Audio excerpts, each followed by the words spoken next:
Hey everyone and welcome to Demos Kratos. Today, I wanted to show you a video about crafts. For once, it's not an intellectual video about revolution, it's something a little more laid back. For weeks and weeks, I've been watching videos of people who are self-sufficient in nature with their little houses, 2 or 3 solar panels, filtering rainwater into drinking water, all those things.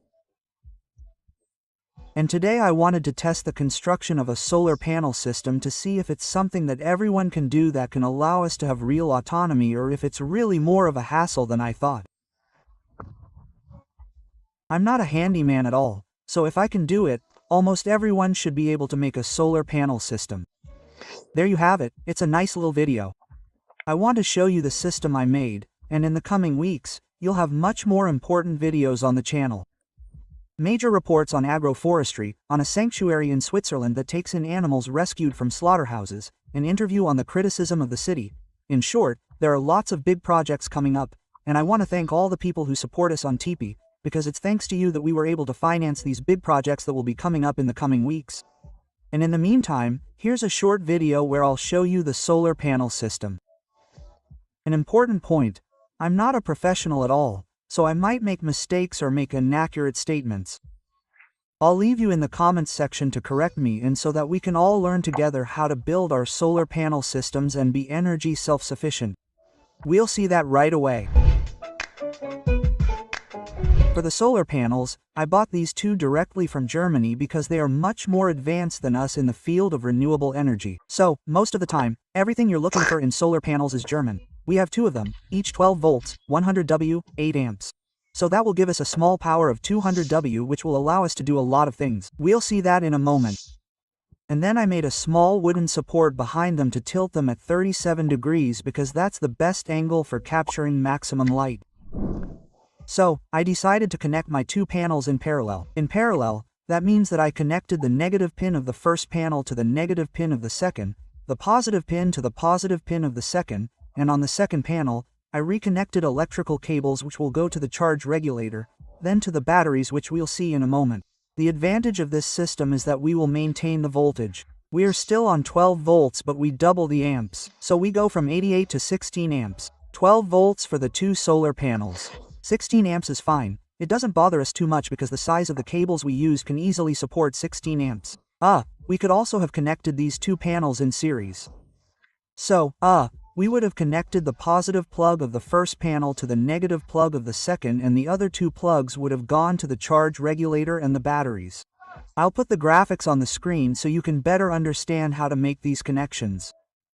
It's a bit complicated if you're not an electrician. And the advantage of connecting in series rather than in parallel is that it will double not the amps but the volts. So we'll stick with 8 amps at 24 volts, which means we'll need a smaller cable, given that we have fewer amps. And the 24 volts will be adapted to the batteries later. So, for this test, we decided to stick with 12V that way. Our entire system is on 12V, that's a choice. I'll put lots of links in the description so you can understand why 12, why 24, why series, why parallel, all that. And we'll see the charge regulator by tracing our little white cable that's connected there. So here, we have the electrical cable, hop, that comes out of the solar panels and goes to the charge regulator, which is a PWM regulator. It's a regulator for small installations. For larger installations, these are MPPT regulators that seek to optimize solar energy production and storage in the batteries. Because here, this charge regulator will think about how to store energy in the batteries. And the batteries we have are 2 car batteries that are 12 volts, 70 amps each. These are batteries that have a life cycle of about 1,000 cycles. That is to say, they can be discharged and recharged about 1,000 times. So, for use with a solar system or where we are going to drain the batteries a little every day in the evening when there is more sun, they will last about 3 to 4 years. The batteries I took were batteries that I bought at the junkyard, €8 each. So they will most certainly not last 1,000 cycles, but since it was €100 each new battery, well, we will make do. There you go. And of course, I connected these batteries in parallel so that we maintain a voltage of 12 volts and accumulate the 270 amp storages. So, we have 140 amps, 12 volts to be at the same voltage as the solar panels. But now, as you can see, we only have 2 small USBs on the charge regulator to connect our phone. But that's not enough for us. What we want is to have 230 volts to be able to connect our computer or other things. And for that, well, we have a converter that will convert the 12 volts to 230 V, so we're going to connect it to the batteries. There you go. Yes, it's unsold, but it's 12 volts. It's not a big deal. This converter will take the 12 volts from the batteries and convert it to 230 V. There you have it. We can connect our computer and do a bunch of things that we'll see right away. But before that, I'll show you a diagram so you can better understand how everything works. So we have two 12 volts, 8 amp, 100 W solar panels that are connected in parallel, which allows us to have a voltage that is still 12 volts but 16 amps instead of 8 and a total power of 200 W. It's connected to the regulator. And next to it, we have our 2 batteries that are also connected in parallel. So, we keep the voltage at 12 volts, but we increase it to 140 amps, or 2 by 70 amps. It's connected to the regulator and, on the batteries, we have our converter that is connected, and the converter allows us to go from the 12 volts of the solar panel batteries to 230 volts to have a conventional power outlet. Now, we come to the question of production. What kind of energy do we actually have with this whole system? So, the panels, as I told you, were 200 W in reality. They are more like 190 W peak. And here in Mayon, we are in a region where we have about 1,100 hours of sunshine per year. So, we are going to make our 190 W peaks from 1,100 hours of sunshine. That gives us 209,000 of product per year. Knowing that the kilowatt hour is 15 cents when you buy it from DF.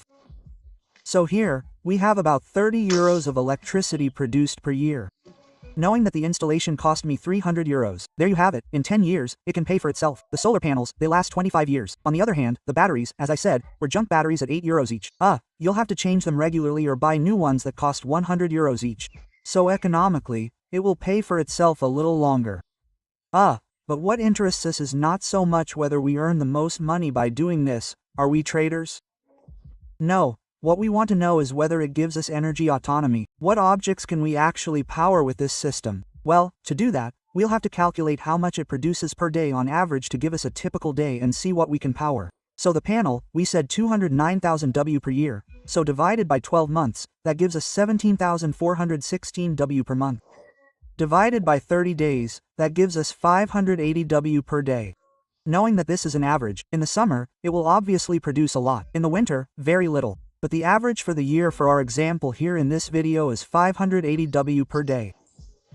What does 580 W represent? Well, for example, a laptop, a charger uses 75 W on average. So, if we spend 6 hours on it during the day, it will consume 450 W. Then, in the evening, we just need 2 LED lights of 10 W each to light up the room. Well, that will give us a consumption of 100 W for 5 hours. We'll recharge the phone in the evening. It has a 15 watt-hours battery, and the camera that we're going to recharge has a 15 watt-hours battery.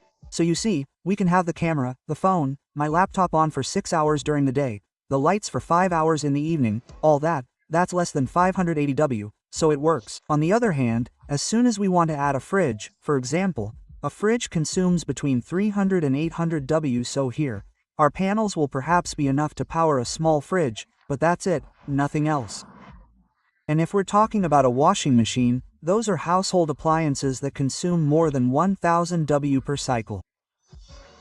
So here, our installation, you see, it absolutely does not allow us to have large household appliances. But again, this is a very small installation. It was just to test it out, to see if it works. Now, I'm going to run it for 2 or 3 months to see how it behaves, how long the batteries I got from the junkyard can last, and then maybe we'll build a bigger system that will really allow us to have 100% energy autonomy.